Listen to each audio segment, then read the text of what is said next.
You were actually going to pull the trigger.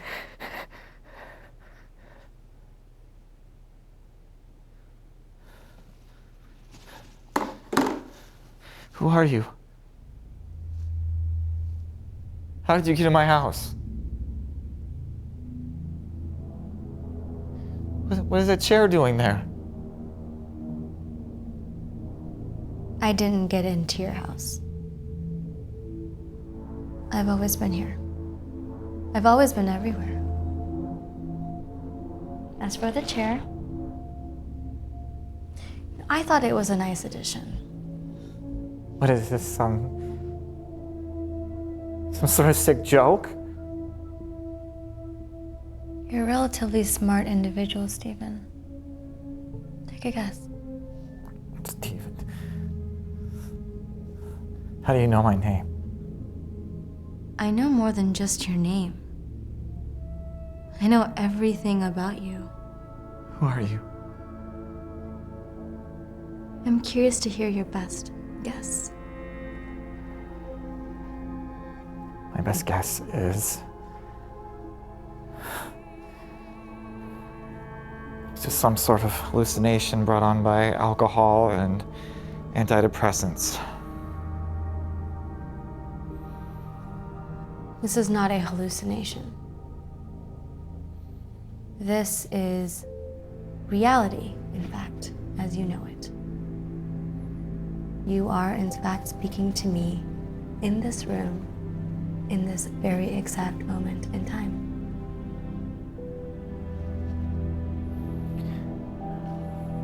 Whoever you are. Whatever your deal is, just get out of my house. No. I'm here for a reason. I'm not going to leave when your redemption is just around the corner. What are you here for? Something you wouldn't even imagine could be possible. Who are you? Some call me their emancipator. But you can call me Death. What, you're some sort of spiritual being? Somewhat, but interdimensional being is actually more accurate. I see that life has truly become hopeless for you.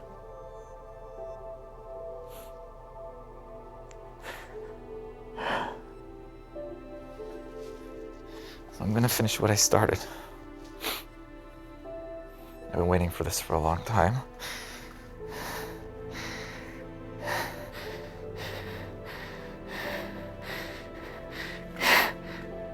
It won't work. What do you mean it won't work? Your time in this world has not yet come to an end. What are you talking about?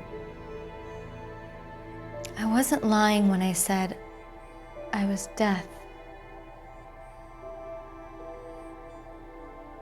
Perhaps I should explain what it is that I do.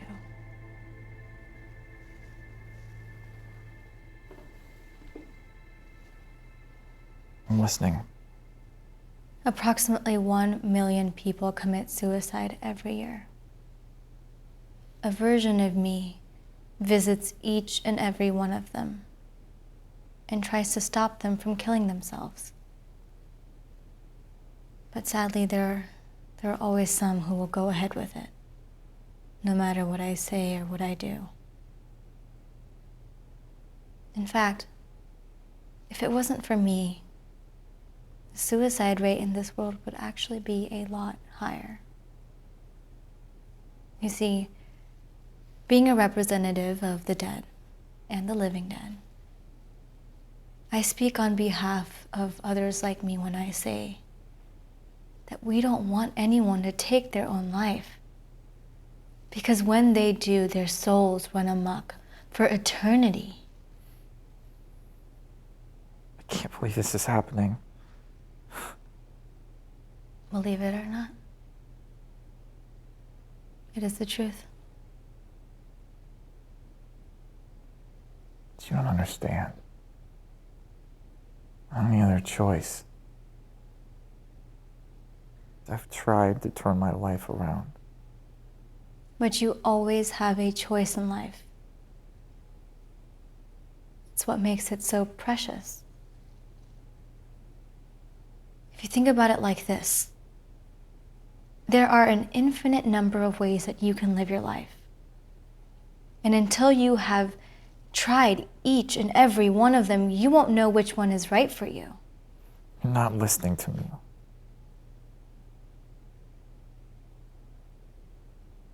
My mind won't let me live in this world anymore. I've tried to find meaning and I can't. Only you can find a way to put aside that pain. I know, it sounds somewhat contrived, but happiness really does lie within. I mean, you could have everything you've ever dreamed of, and it means nothing when your mind isn't at peace.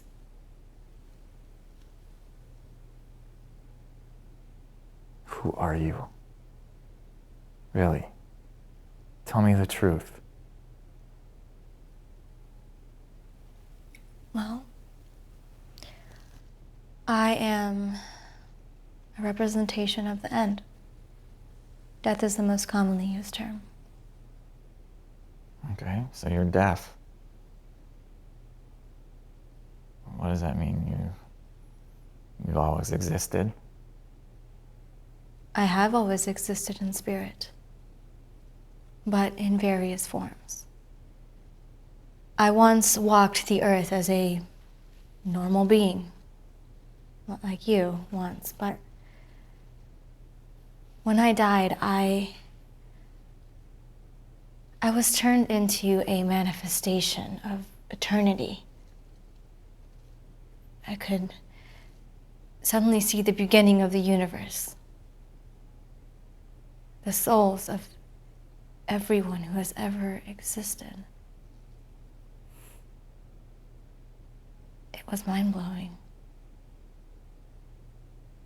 And I didn't even have a mind. That's true. I have a couple of questions. Ask me whatever you want. Is God real? Does he exist? Does the devil? It's a little more complicated than merely existing and not existing. What do you mean? What do you think I mean? My professor used to say, everyone has their own beliefs, and that determines their reality. So I guess it's like, you can tell people whatever you want. They're going to believe what they want to believe. You're actually getting there. You see, the universe has always existed. Even before the Big Bang, there were people and beings that wandered to different planets in faraway universes. There's more than one universe? There are an infinite number of planets, galaxies, solar systems, and yes, universes. You see that it's probably very difficult to comprehend for immortals such as yourself. But going back to my point, God exists to some people and not to others. He or she is more of an abstract entity than a celestial being, as many of world's religions would have you believe. God has always existed, but in the form of energy. And although the word God denotes that of a mystical life force, it just goes far beyond that. You know, I used to believe in God. So I was like 20. What do you mean by you used to? Fell out of my belief. I was studying the Holocaust at the time. And I knew about Hitler and what he did to the Jews and all that, but It wasn't until I was forced to really analyze the raw evil that was allowed to persist for so long that I lost my faith in God. I really wanted to believe in him or her or whatever. I really did. After that, I just couldn't bring myself to do so. But the belief that you're talking about is that of an omnipresent life force that controls the good and the bad in the world. I mean, that I can tell you right now, it doesn't exist. God, as it is in your reality, is actually an energy that manifests itself into good deeds. And the devil, as you call him or her, is the antithesis. Good in the world comes from positive energy, and the bad comes from a negative one. Also, is it a red monster with horns? That's a myth. It's just used to frighten the masses. If I'm being honest, even though I consider myself a agnostic atheist, the back of my mind, I've always had a fear of the devil. I guess I just couldn't help but be frightened by him. Well, now you'll never have to. But going back to my point and why I'm here. What a lot of people don't realize is when people commit suicide, they fall into this ironic cycle where they're forced to live as ghosts for eternity. It's something I can promise you you never, ever want to do. Often these souls of people who commit suicide, they never rest. The universe, it just doesn't allow them to. I can't go on living in this world anymore. I get up every day and I go to work. Yeah, I get paid pretty handsomely for what I do, but so what? Every day just feels like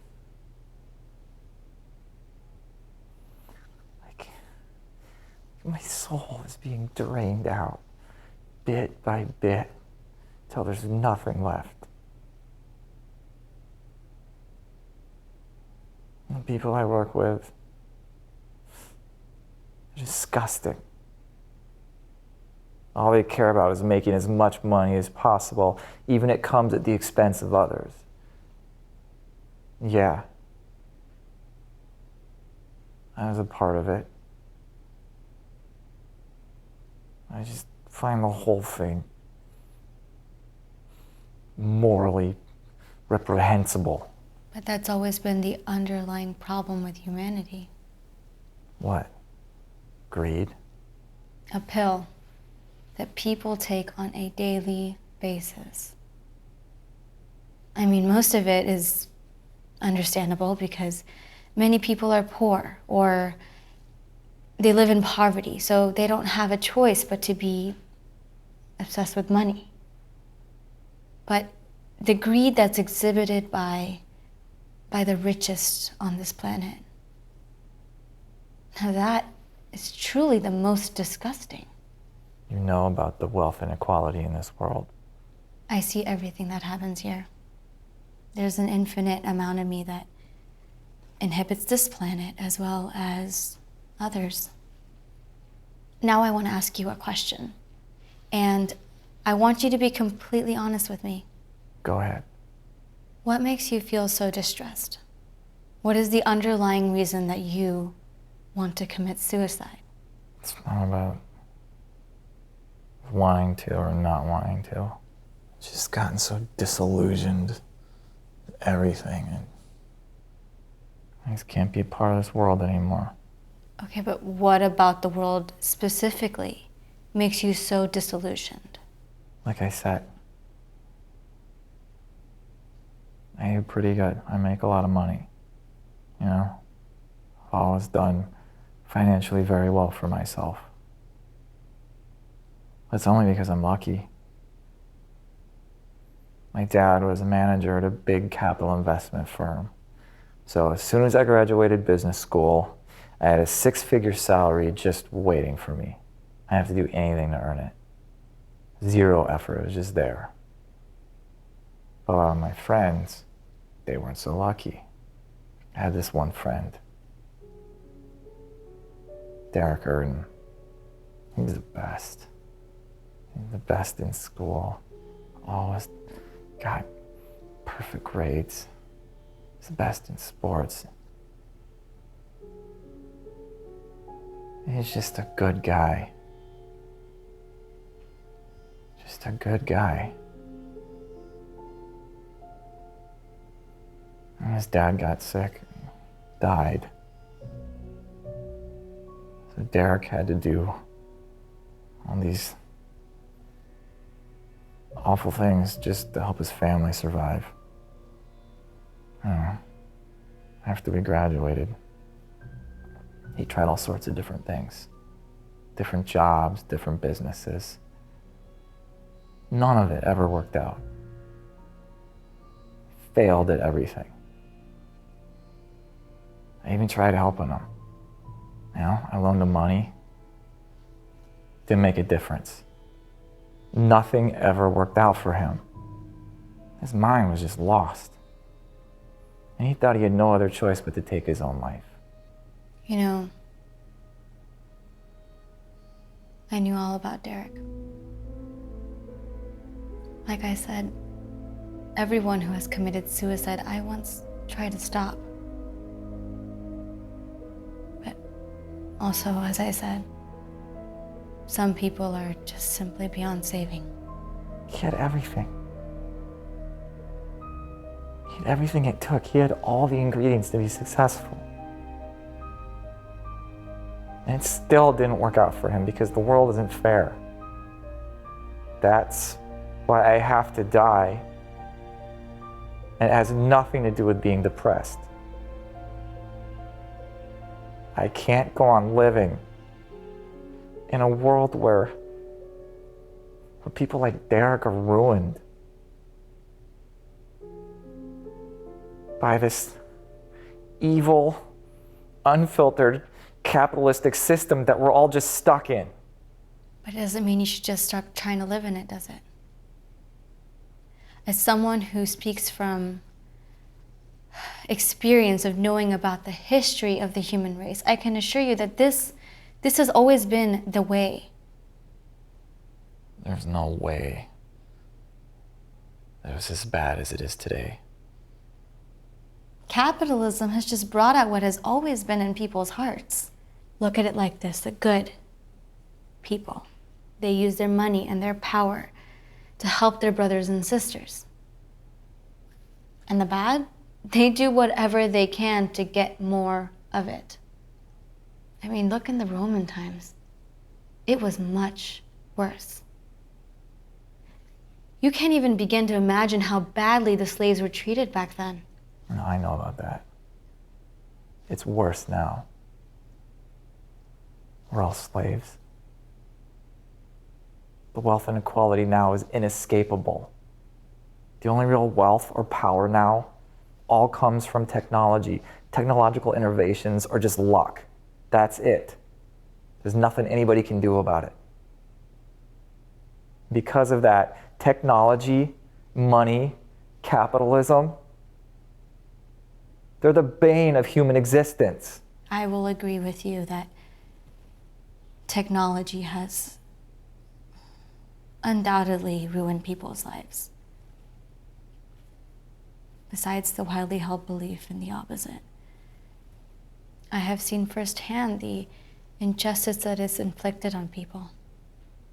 The other day, at a streetlight in Tokyo, there was a woman, she was waiting to cross the road.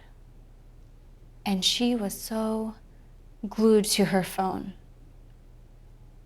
And because, she was so oblivious to everything around her that she stepped out onto the road before it was time. And She was hit by a car. She died on impact. Technology has poisoned the world. And as someone who has seen what the future holds, I can tell you that it actually just gets worse from here.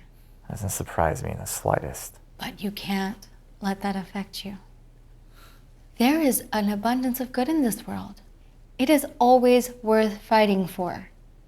What people fail to realize, or actually will never realize, is that the happiest people in this world are those who help others in some way, in some shape, in some form. It's something that most people are too afraid to even try.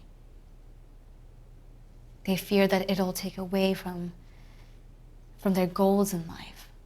They're ignorant of the fact that when you truly understand the problems other people have, you realize that you have it better than most. If you want to lead a fulfilling life, you have to help other people. It could be by volunteering. It could be by giving your money away. It could honestly be anything. This world, it contains a tragic amount of unnecessary suffering.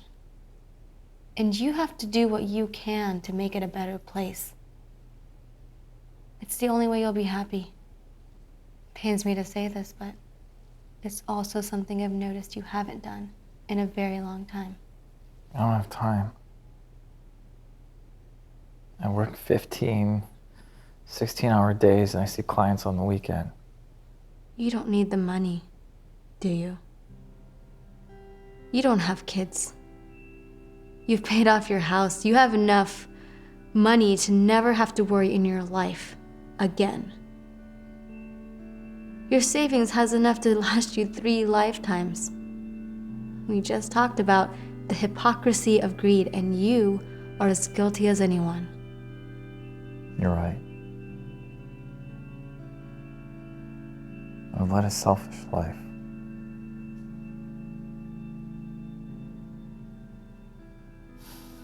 Happiness, it comes from enjoying the small things in life. It doesn't come from making money. It never has. And it never will. Money, it's such a funny and interesting phenomenon because on the one hand, it's everything. You know, it dictates your entire lifestyle. But on the other hand, it can only do so much for someone. It on its own doesn't bring you happiness. But my complaint is with a system that allows people to be exploited by those with more power than them. We're all flesh and blood. So how is it fair that billionaires are worshipped in the same way that the poor are degraded? But nobody said that the world was fair, right? The world, it's unjust. But there has always been a balance. Just in the way that there will always be good in this world, there will always be bad. It's the yin and the yang. It's a plus and a minus. It's an internal force that's reacting to an external one. That's precisely my point. The world isn't fair. So you give up trying to live in it. Yes. Because there's a universal lack of justice. But that's my point. About the yin and the yang, there has always existed opposing forces. You know what I'm opposed to? Unfairness. Capitalism itself, the entirety of it, is fundamentally unfair.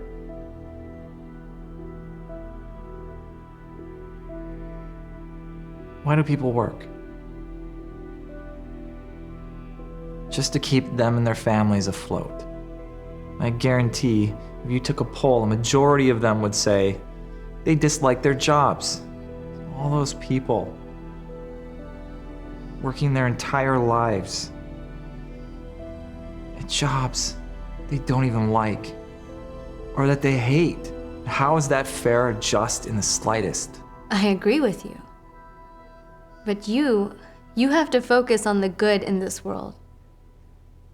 Otherwise, you'll just live a life full of misery. We're all destined to be miserable. Humans think that we're the center of the universe, yet we've created a system that's enslaved us all. Even the greediest, richest people on earth are still slaves to money. Money's our god. Some people, they are poisoned by greed. But there are others who dismiss it entirely. You haven't seen what I've seen. What have you seen? Well, all around the world, there are people who barely make any money. And they are often a lot happier than those who make a lot more. Your fulfillment in life depends on the people and the system that you have around you. It doesn't depend on your bank balance. I mean, what in this part of the world? People care deeply about power, status, wealth. They take on insurmountable amounts of debt so that they can keep up with everyone else. I mean, they've sworn a life to show other people that they are richer than they actually are. In a sense, they've sold their souls with this prime goal of impressing each other. Now, with a mentality like that, you're gonna do nothing but ruin your way of life. I've seen your actions in the past few years, Stephen. You've just followed in the footsteps of those around you. And what do they say? You're a product of your environment? Sure. So maybe it's not your fault, per se. Your words hurt.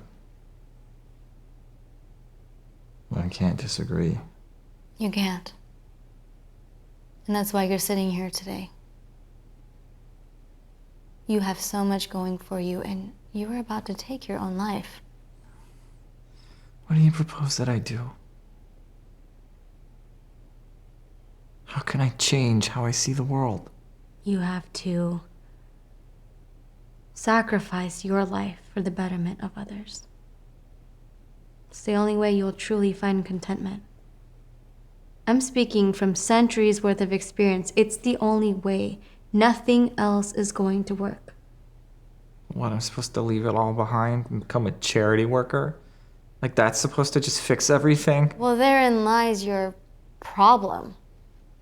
You live your entire life with the sole purpose of pleasing others, seeking their validation. You are going to be miserable for the rest of your life with a mentality like that. I don't know how else to live. Well, you can start with your surroundings. If you stay in this job that you have right now, it'll never get better. But if you travel and you help others, your life, it will truly change. Where would I start? I wouldn't even know how to begin. If I tell you what to do and where to go, do you promise that you will make a change? Sitting here with a gun, talking to death. I don't think I have a choice. There is a red brush plant in the eastern slopes of Nairobi. When you find it, someone will show you the path to enlightenment. Who is this someone? Divulging anything further at this point, it'll just result in your failure. Will it lead to my demise? I know that I am a reincarnation of death, but I don't take people before their time is up. You don't have anything to worry about. So you know when I'm gonna die? You will die at the age of 76 from a rare type of cancer. I knew it.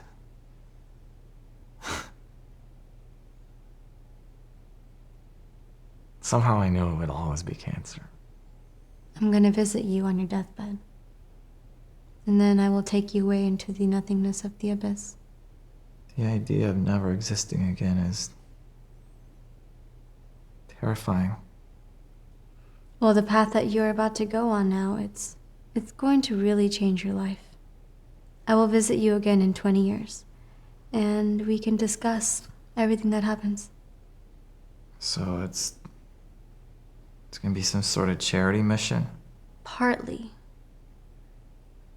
It's more complicated than that. Will it make me happy? If you do what you're supposed to, yes. You'll be given this level of satisfaction that you never knew existed. Before you go, can I ask you one more question? It might sound strange, but I want to ask it anyway. Sure, be my guest. Are you happy? It's actually funny you ask that because it's a question that I am no stranger to. People think because of the themes that I represent that I'm deeply miserable. Is that true? It's neither true nor false. I'm incapable of feeling emotions. You have to remember I am an interdimensional being. Yeah, but you're sitting right here talking to me. I may appear to you as a human being, but I'm actually the complete opposite. My origins, they're completely intradimensional based, if you relate them to science. So you don't feel any emotions? Not happiness, sadness, fear, guilt, anger, any of it? I used to when I lived on Earth as a human. But now I have no recollection of what an emotion is or what it feels like. I've transcended the human experience. I have one other question. You said there's no afterlife. But then after you died, how'd you get resurrected into this form? I was chosen because of my pure heart. Chosen? The energy form that I call God brought me into this being or entity that you see in front of you. And the energy of evil, the devil, as you call it, tried to stop me from entering this form because it didn't want for people to be saved. It wants nothing more than destruction and misery. These energies or whatever, how are they created? They've always existed. Everything can't just always exist. Isn't time finite? Time has been constructed by human beings. It's not a real thing. It's completely abstract. What about age? That's a form of time. Age is nothing but a number. It always has been. Something that humans invented. Exactly.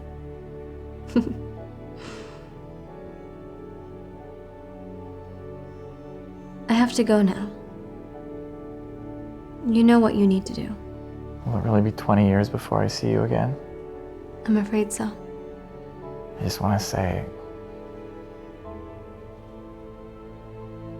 that I appreciate the bestowal of hope that you've given me.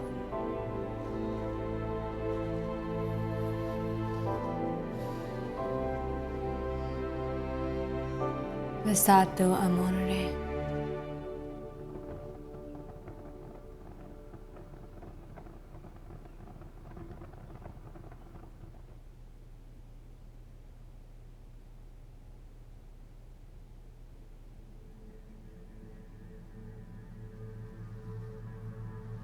Somehow I knew you'd come on this exact day at this exact time. You haven't aged today. Neither of you. It's the spirituality you've been endowed with. As a result, you've foregone the aging process.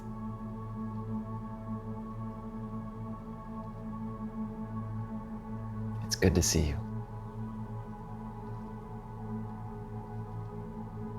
You know, getting here this time, it was more difficult than it usually is. Really? How so? The pathway from the living to the dead, it's more dangerous than it once was. Please, tell. Well, when I visited you 20 years ago, the trip, it was relatively simple. But recently there has been an increase in external forces, and they've figured out a way to hybridize the different dimensions. These forces have been trying to destroy the human race for centuries, and now they're more powerful than they've ever been. The energy that I used to refer to as God has grown weaker, and that of the devil has just grown so strong. As a result of all of this, the evil forces have gotten much stronger, and the good forces have become weaker. People's hearts are so delicate now, and very, very easy to manipulate. I know of what you speak. You do? Mm-hmm. I've heard tales across my travels, and also witnessed firsthand the chaos inflicted upon people's minds. The word chaos, it doesn't even do it justice. It's now everywhere. Just recently, I sold my last remaining shares of my last remaining company, and the man that the new CEO appointed to be finance director immediately embezzled all of the money that was reserved for employee bonuses. And that surprises you. Why? Because he was once a good man. He was one of the better men I knew in my business career, and sadly now his heart is littered with greed. What I'm talking about, it's the universal death of the soul, caused by the increase in technology. It's destroyed the core of what makes us human. Technology has caused many people to lose their basic ability for speech. I have seen firsthand the demise of humanity caused by technology, completely corroding it. It's an addiction, like today's cigarettes. These devices that we made that were supposed to make our lives easier have instead, like you said, destroyed the very core of what it means to be human. Everywhere you go, people glued to their screens and their phones, not caring in the slightest about those around them. In the past, we used to speak to one another. And now everyone only communicates through virtual avatars. And it's only going to get worse before it gets better. I have no doubt. Well, tell me about your enlightenment.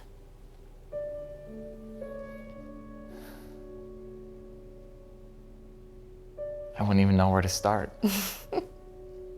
Start from the beginning. I do have an idea as to what happened, but I want to hear it from you. Okay. After you disappeared all those years ago, I woke up the next day as if from a dream. I realized that everything that I thought I knew about the world was a lie. And the myth that money equaled happiness was obliterated in my mind. I began reading books on philosophy and the Enlightenment. And I gradually felt the mysterious force compelling me to go to India. So I went. When I arrived, I witnessed poverty like I'd never seen before. My sense of empathy was awoken for people who have to live under such conditions. As I traveled the country, what I saw in the cities disgusted me. What did you see? I saw selfish people hoarding their wealth from the masses, not caring at all about the plight of the people around them. In third world countries, the wealth inequality is so drastic that the rich there have even more blood on their hands. Disgusted by all of that, I had to leave the cities. So I went to the countryside, where I wandered around looking for meaning. After 6 or so weeks, I found myself face to face with the Dalai Lama. The legend himself. Yes. I challenged his conceptual views of the universe and his very notion of God. And how did he react to such questioning? He reacted with more grace and humility than I would have thought possible. After 6 days of intellectual and awe-inspiring debate, I thanked him and left. Emboldened by my newfound curiosity for Buddhism, I went to Tibet. There I sought out all the monks and monasteries I could find so I could learn what it really meant to be a Buddhist. As you know, I'd always been skeptical of religion, but in Buddhism I suddenly found something that seemed to fit my new worldview. From there I continued traveling the Far East looking for more answers, and ended up in a temple full of warrior monks who dedicated themselves to fighting injustice. Fighting injustice. Yes. Liberating innocents from corrupt bureaucrats. Were they vigilantes? They claimed they were more than that. Were they? They traveled the countryside, taking justice into their own hands. Judge and jury all in one, so... Did you try to stop them? I tried reasoning with them, but they were beyond it. And that was when you finally decided to take my advice and go to Kenya? Yes. I booked the next plane ticket to Nairobi, and after checking into my hotel, I immediately went out and started looking for the plant. It was not easy. Every time I thought that I'd found it, it wasn't the right one. But I never gave up hope, and I kept looking. I kept looking and looking and looking. And then one day, there it was. In order to test your resolve, the task, it was made difficult. As difficult as possible, but not impossible. However, even after I found the plant, nothing happened. I waited and waited, still nothing. But then as I was leaving my hotel, suddenly a note appeared on my desk. It instructed me to go to a cafe in an extremely crime-infested part of town at midnight. Although deep down I knew that I'd be safe, admittedly part of me was quite apprehensive. Regardless, I got into a taxi, arrived at the cafe at midnight, got out, walked inside, and then I saw him. He looked like an ordinary man, but immediately I knew something was different. I walked over to him, shook his hand, sat down next to him, and I looked into his eyes. And then I saw he was a reflection of God, a being of pure positive energy, something that I never thought really existed. It takes human form when it visits a future deity. But from what you say, his powers aren't what they used to be. Keep going with your story. We spoke for 3 hours. He recounted to me how he first came into existence. You see, even though he'd always existed, there was a point that even he needed to be born. It began in a dimension on a plane trillions of light years away from here. He started as an abstract sphere of energy. He described to me how difficult it was to clone that energy across all the universes in existence. It was only after that that he was able to inhabit a positive form, capable of exacting good on the world. But soon after, he discovered a yang to his yin, an opposing force to his reactive force. This opposing force began manifesting itself as all the negative attributes of the universe, from stars perishing across galaxies to the gods of destruction. Its goal was to end all life, and it began to commit horrendous acts of evil. When human beings were first born out of bacteria, it implanted the seeds of negative emotions like fear, anger, hatred into their nucleuses. And then when those evolved, the ones whose seeds flowered Became evil. He explained to me that for good to exist, there must also be evil. As we sat, I continued looking into his eyes, and I saw a gentleness and a kindness that I've never seen in a human being. He smiled and asked me if I had any questions. So I plucked up my courage and I asked God the one thing that I've always wanted to ask him. The Holocaust. Yes. I asked how he allowed it to happen. What did it say? He told me exactly how it happened. He said that 100 years before Adolf Hitler was born, the opposing force planted the seeds of fear and hatred inside of him, which immediately took to sprout. So the opposing force paid special notice. God noticed too, but there was nothing he could do about it, because the opposing force, or the devil as he's also known, had taken precautions, so that there was nothing that anyone could do to stop it. You see, although he's responsible for disease and natural disasters and all kinds of evil, people are his proudest victories. People like Genghis Khan, Pol Pot, Stalin, and Hitler.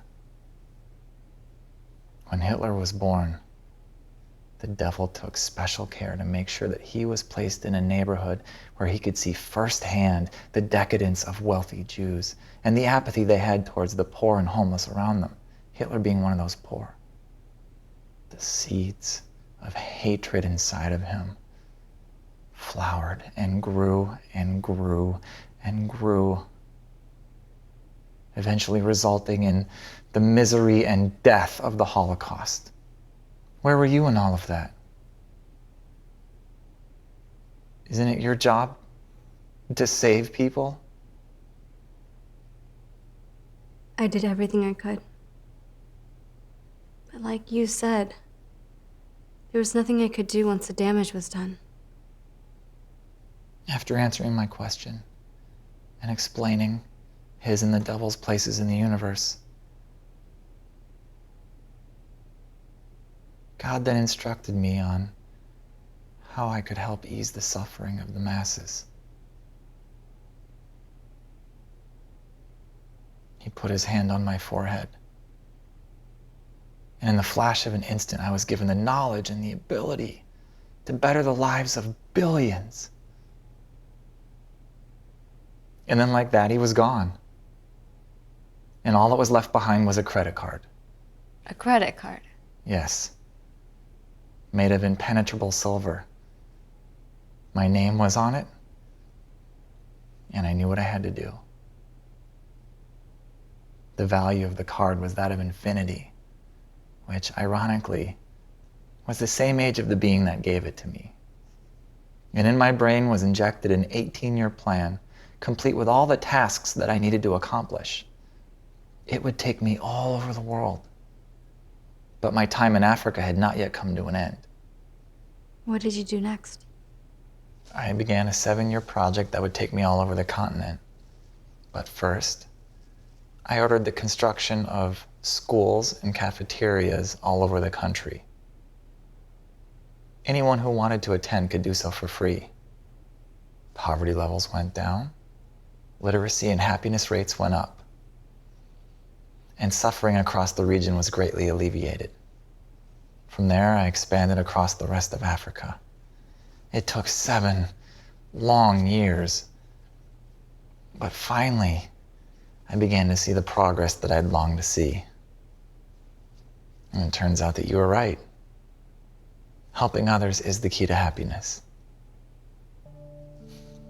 People are so engrossed in their own lives that they can't see that simple truth. It's that easy. Helping others leads to one's own happiness. And what did you do after you left Africa? I bought every homeless person everything they've ever wanted. There was this one woman who didn't seem to quite appreciate my efforts. How so? I was in Berlin on a starry, clear night, and I saw this woman with a rare type of stunted nose. I immediately had immense empathy for her. She had nothing, and she was just laying face down in the street as if she was dead. What did you do? I went over to her and very gently, I offered her some warm food and a clean bed. What'd she say? Nothing. She just spit right in my face. Why do you think that she did that? She did it because she saw me as an elite, taking pride in degrading her. I needed to understand, so, admittedly, against her permission, I put my hand on her forehead. And I saw a lifetime of pain and degradation at the hands of others. And I saw her point. It all goes back to how people view the homeless, doesn't it? What do you mean? They view them as the modern-day lepers. And they naively think that they deserve their fate. A despicable mindset, for sure. One that I used to share myself. Many people lump vagrants into one deserving group. And the flawed logic with that sort of mentality is the human psychology behind unemployment. It's not as simple as simply not wanting to work. Some people, they spend years applying for jobs, living off of their savings. And when nothing works out, they become completely disillusioned. Then they have no choice but to end up on the streets or take their own life. A lack of empathy, or apathy if you prefer the term, has seeped its ugly head into the very veins of society. You probably remember this. There was so much more empathy in this world before technology just became a widespread plague. I've also found that people with less money and less access to technology tend to have more empathy in their hearts. What did you do for the rest of your days? I continued to travel the world helping those in need. The betterment of others became my raison d'etre.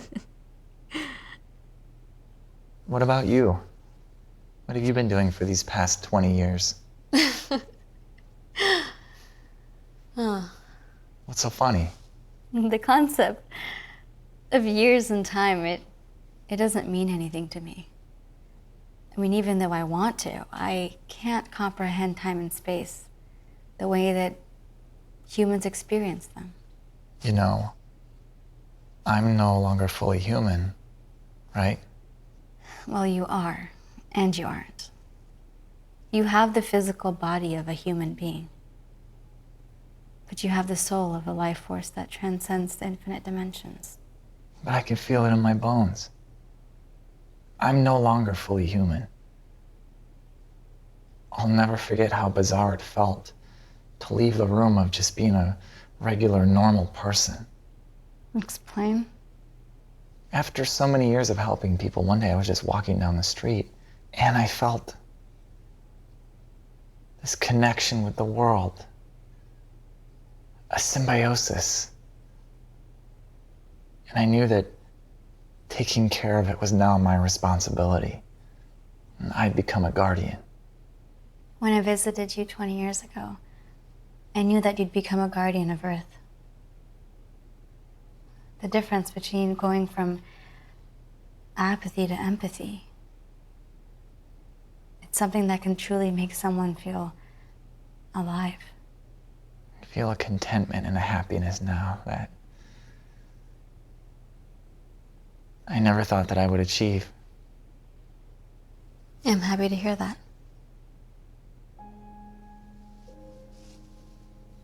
You still haven't told me what you've done. Well, where do I begin? When I left you, I learned how to freeze existence. It took me a few years to perfect the power, but eventually I learned how to use it for good.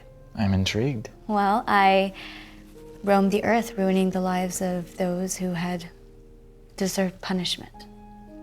And I helped those who had merited good. What do you mean? How did you do that? I tormented the lives of those who had dedicated their lives to hurting other people.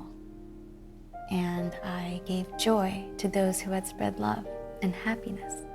Doesn't that seem like somewhat of a vindictive mentality? But it goes back to the order of the universe. Some people have to be punished to keep the universe in balance, just as some people need to be rewarded. But what about forgiveness?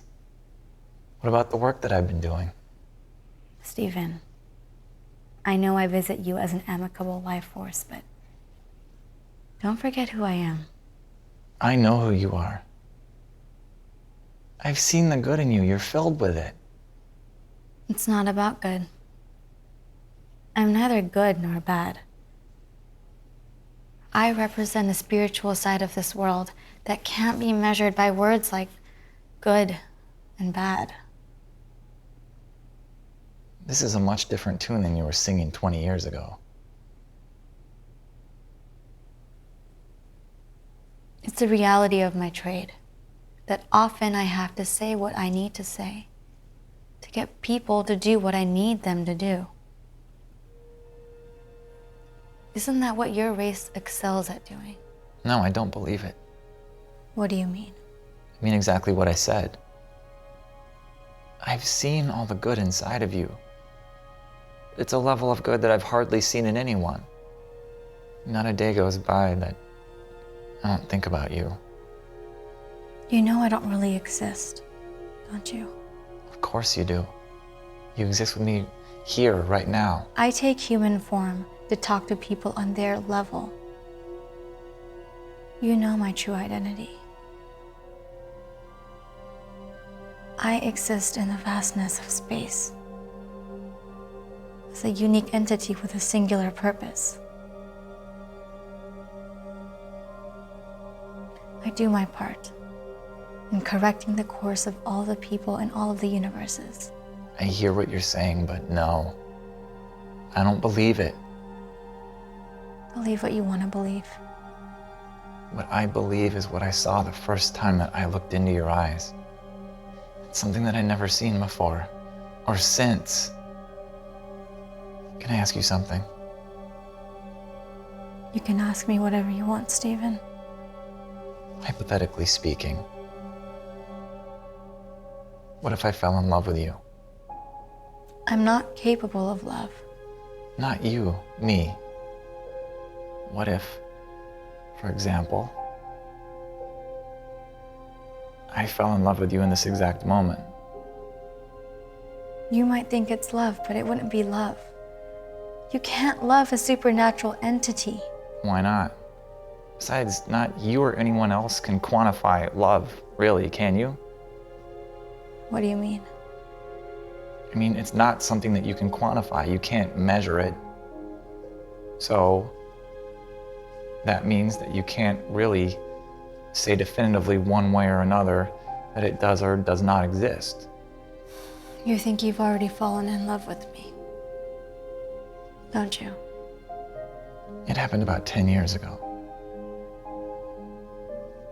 I was in Iceland on an excursion to bridge together the worlds of purity in the region. And I remember standing on top of a mountain, looking up at the aurora borealis and marveling at God's creation. And then it hit me. I was only there because of you. You made my life worth living. And I knew. I was so in love with you. And that you're my soulmate. It's an impressive story. It's not just a story. No, it's lust. It can't be lust. How can I be physically attracted to someone that's not even a physical being? I mean, it's not like I could reach out and touch you or embrace you or anything. You're not even really physically here, right? Because in your mind, I'm a young, beautiful woman. But perception is reality. But maybe in your mind, not in the third dimension. Standing on top of that mountain, I knew I was in love with you. But I also knew it would never work out. How could it?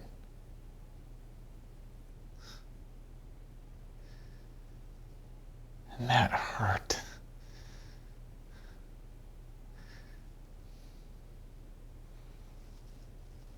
But that's what love is. It's not something you can control. It just happens, whether you want it to or not. I'm sorry. It's okay. That's just how it is in the real world. So I hear. You know, I don't have a comprehension of what love is anymore.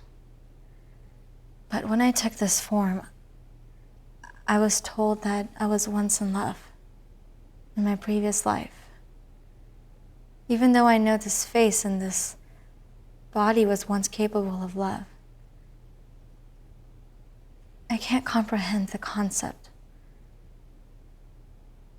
no matter how hard I try.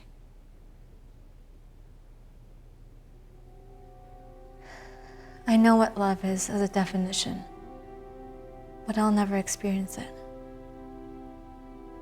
You're not missing out. No? No.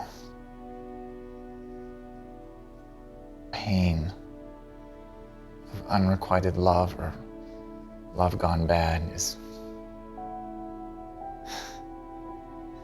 it's so much worse than physical pain could ever be. Is that so? Yeah. I remember the first time that I was in love. I was in grad school at the time, and there was this girl. First, I thought she was just a friend. We'd do projects together and hang out after class. And then one day we were sitting there, and she smiled at me. I just melted. And I realized, yeah, I was in love with her. Did you ever tell her how you felt? No. Why not? It would have been too messy. And I just loved her too much to do that. But if it was true love, you would have told her. I couldn't risk not having her in my life. So you're telling me that the pain of keeping it bottled up inside was less than the potential pain of losing her as a friend? Yes. I knew I was going to be in pain either way, so I picked the lesser of two evils.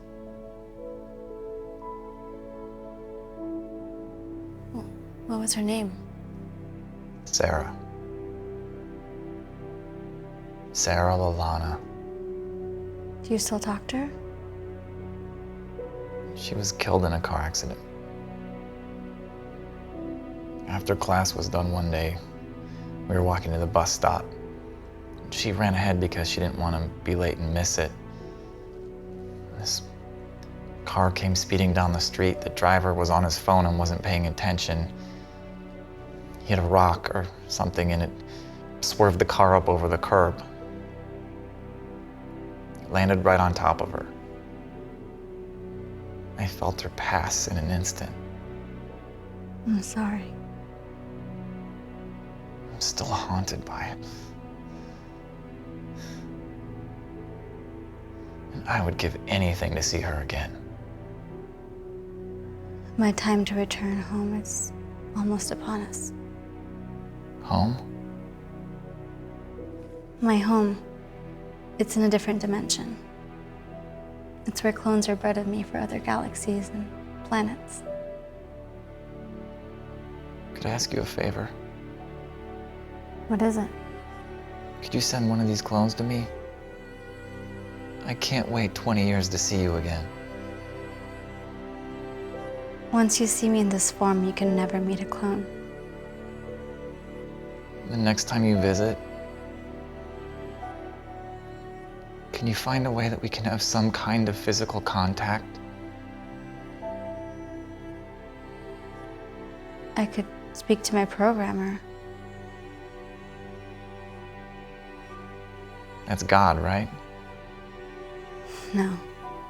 My programmer is a being that's evolved far beyond God. But I thought God was the original life form. There are beings and forces in this universe that even God can't comprehend. There are omnipresent beings that have always existed, but at the same time, they've never existed. Like love.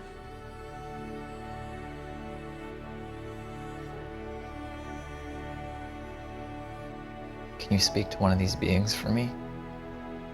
I haven't been able to do so yet, but apparently there is this one being in the 17th dimension that can do so. Can you go to it? It would mean so much to me. If it means a lot to you, I will.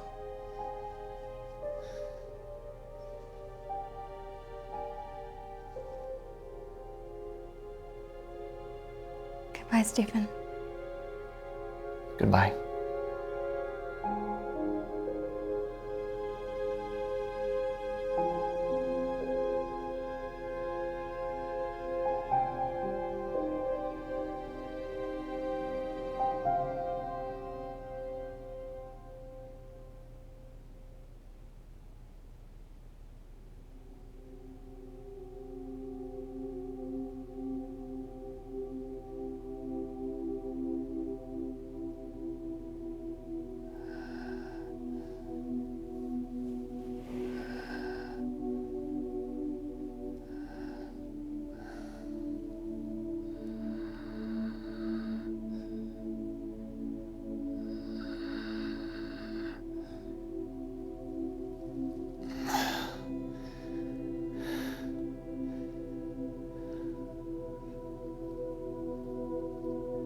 You have no idea how happy I am to see you again.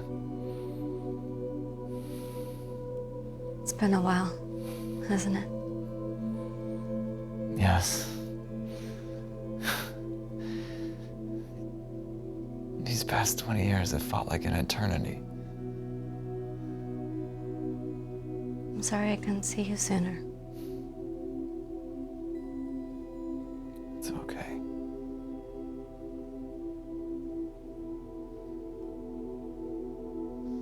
I saw him. Oh, The being. In the 17th dimension.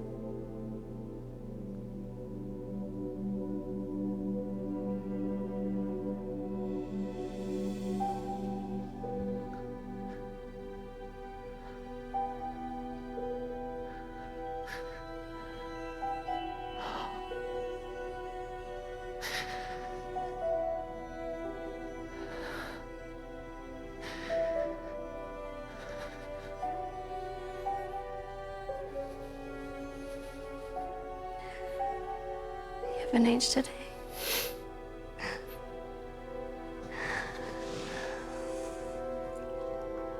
product of the whole enlightenment thing, I guess. How much pain are you in?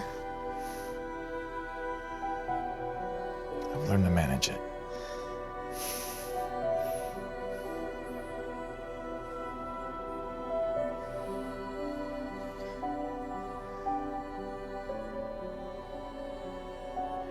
Bestowal.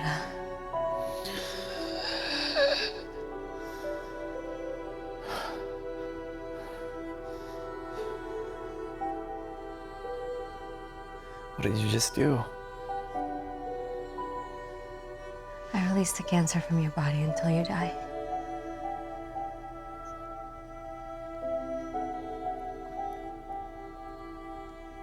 How long do I have? You don't have very much longer now. It's surreal. Knowing that I just have a few minutes left to live. In a good or bad way.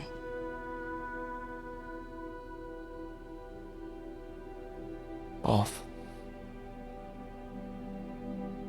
It's heartbreaking, but it's also satisfying.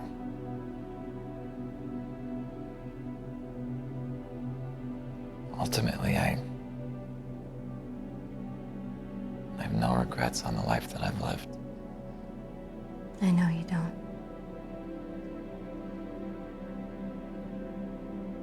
I'm happy for you. As for me, For you, what? my time has come to an end too.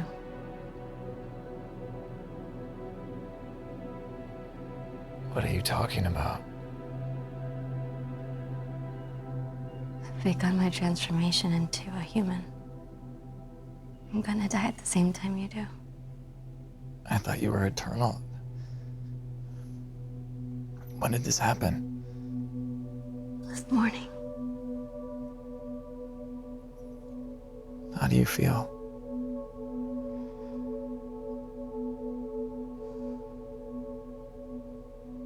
it's ecstasy. It's electrifying. Only when you transition from an interdimensional being to a human do you realize how truly astonishing it is to be a human. Tell me everything. Being a person, it's ecstasy. You can feel the air around you. You have all these emotions inside of you, and they come out depending on your mood. Being able to see the sun, being able to feel the wind in your skin, being able to eat food and taste water, Yeah. being able to fall in love, being the architect of my own life, being able to dream. The list is endless.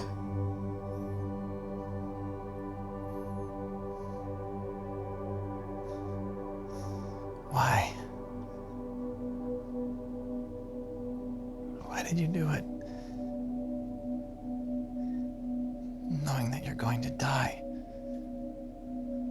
I had eternal life.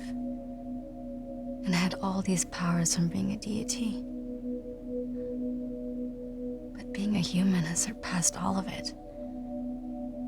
I'm so thankful I have this on the final day. I met this man in a parallel universe. And he taught me a very valuable lesson. He was an eternal being just like me. And he gave up his everlasting youth for love. He fell in love with a woman with terminal cancer. And she only had 6 months to live, and he chose to live those lives with her instead of being alone for eternity. Part of me has always been in love with you. I just couldn't experience it. It's my program, it didn't let me do so.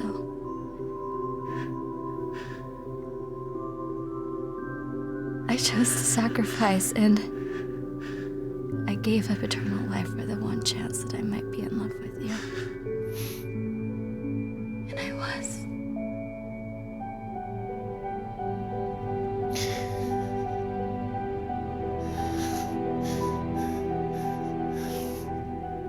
Everything you're saying, it's filling me with so much joy. When I denounced my eternal life, I began to feel emotions that I felt in my previous life. It all came back to me like a blink of an eye. I could feel an infinite amount of empathy for everyone who's ever felt any sort of pain. It was physical, emotional, any of it. I felt it all.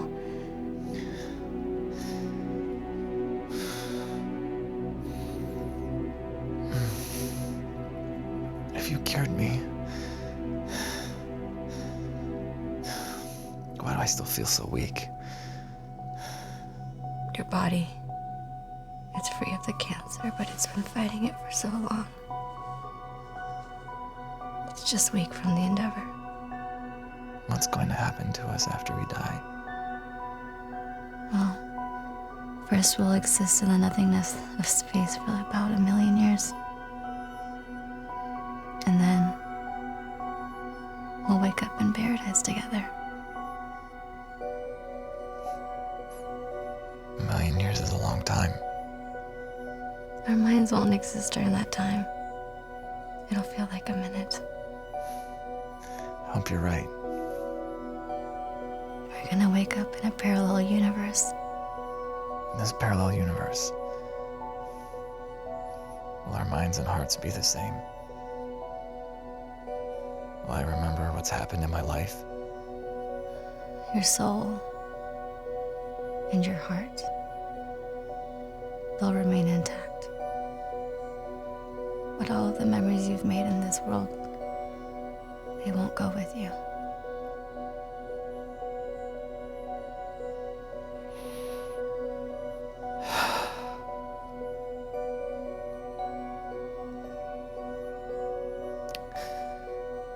How long do we have left now? 3 minutes.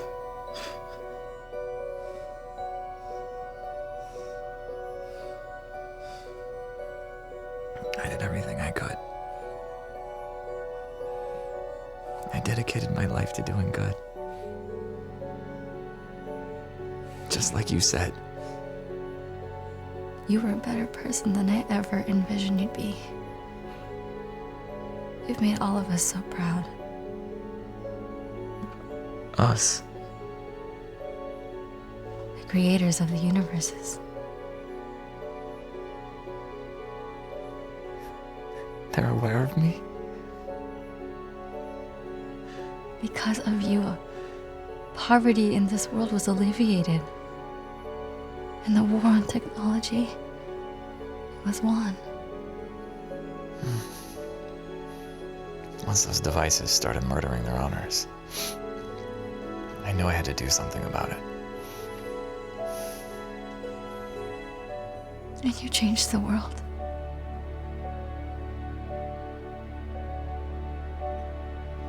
What'll happen to it? The world. After we're gone. You know, eventually, all stars die, right? Yes.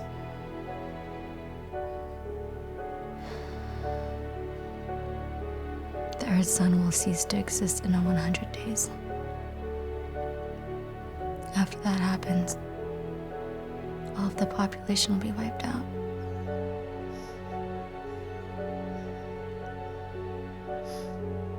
Is there anything we can do to stop it? There's one thing. What? What is it? One of us can give our soul to the sun. What would that accomplish? It'll extend its lifetime for another 100 years. But in that time, someone else will have to do it. To keep it going, so on and so forth. If I were to give my soul, what would happen to me? I don't know. But the planet would be saved. What are you gonna do?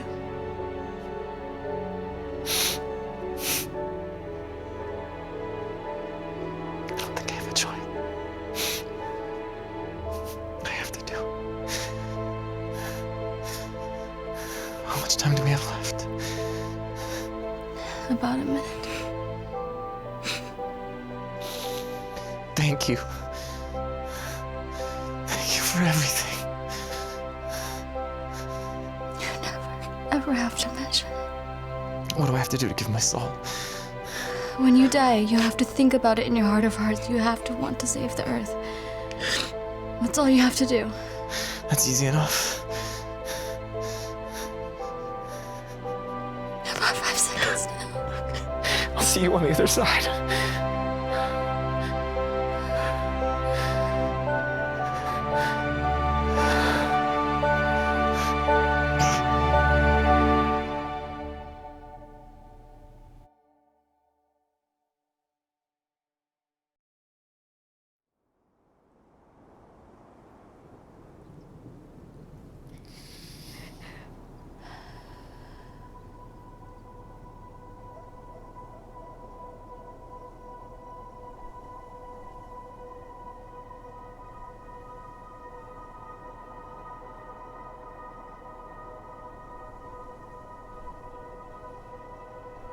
Is this it? I think so.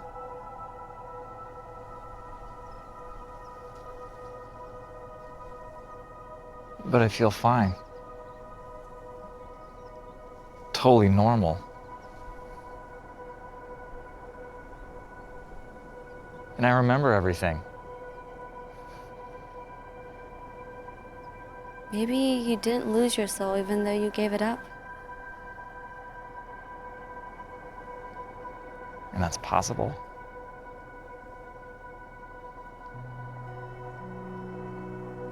Could have been a reward.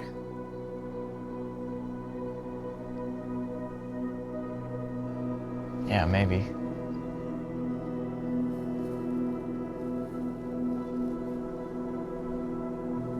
Isn't that your house?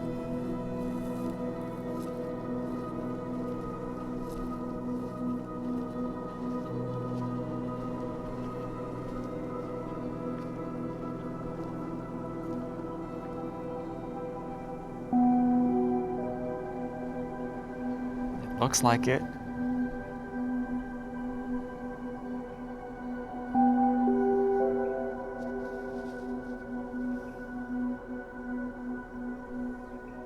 But how can it be the same house?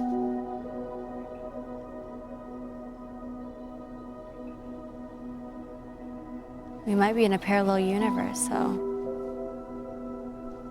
it might look the same, but I don't think it is.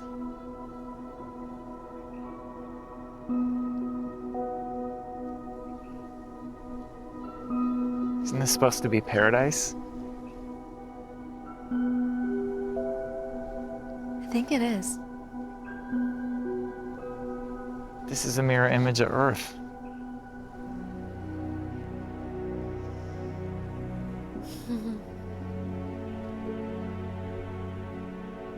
I guess billions of people thought that they were going to die and go to paradise. And they never realized that we were in it all along. That can't be. I mean, it's all in your mind. Everything comes down to your mind. Think about it. If you think you live in hell, that becomes your reality. But if you think you live in paradise, then that's what it becomes.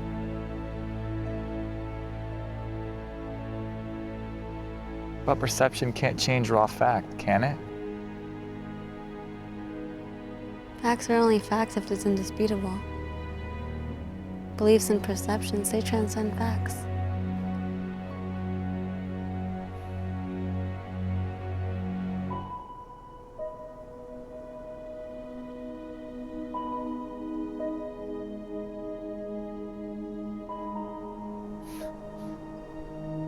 I just realized I don't know what to call you. Should I still call you Death, or? No.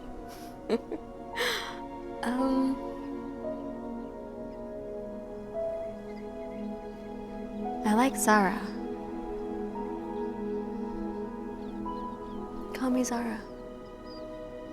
Okay. It's a pleasure to meet you, Zara. Likewise.